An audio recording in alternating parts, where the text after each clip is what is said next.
لبیک اللہم لبیک لبیک لا شریک لک لبیک ان الحمد والنعمت لک والملک والصلاة والسلام على اشرف الانبیاء والمرسلین نبینا محمد وعلى آلہ وصحبہ اجمعین ومن تبعہم بإحسان الی یوم الدین۔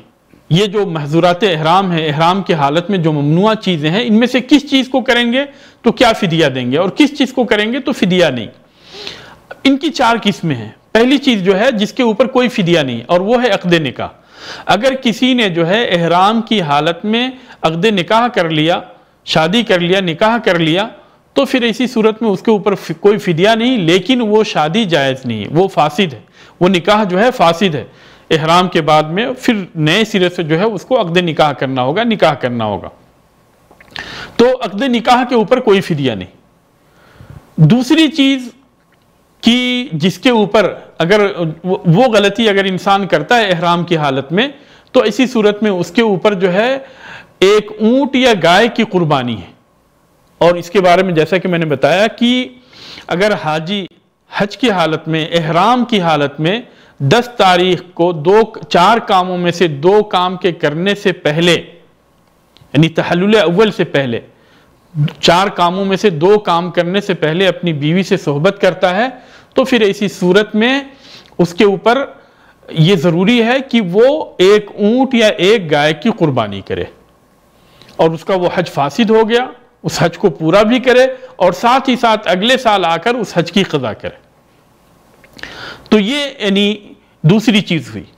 تیسری چیز جو ہے کہ جس کا فدیہ جو ہے اسی کے برابر ہے۔ اگر مثال کے طور پہ کسی نے شکار کیا، حاجی نے احرام کی حالت میں اگر اس نے شکار کیا ہے تو اسی کی طرح سے اس کو فدیہ دینا ہوگا۔ اگر جو ہے اس نے کبوتر کے شکار کیا ہے تو بکرے کی قربانی کرنی ہوگی، بکرے کا فدیہ دینا ہوگا۔ اور اس کے علاوہ باقی جو چیزیں ہیں، جو محظورات احرام ہیں، احرام کی حالت میں جو ممنوع چیزیں ہیں، اگر ان میں سے کسی کام کو کرتا ہے تو پھر ایسی صورت میں اس کا فدیہ جو ہے یہ فدیۃ الاضحیٰ ہے، جو اللہ تبارک و تعالیٰ نے قرآن مجید کے اندر بیان کیا ہے۔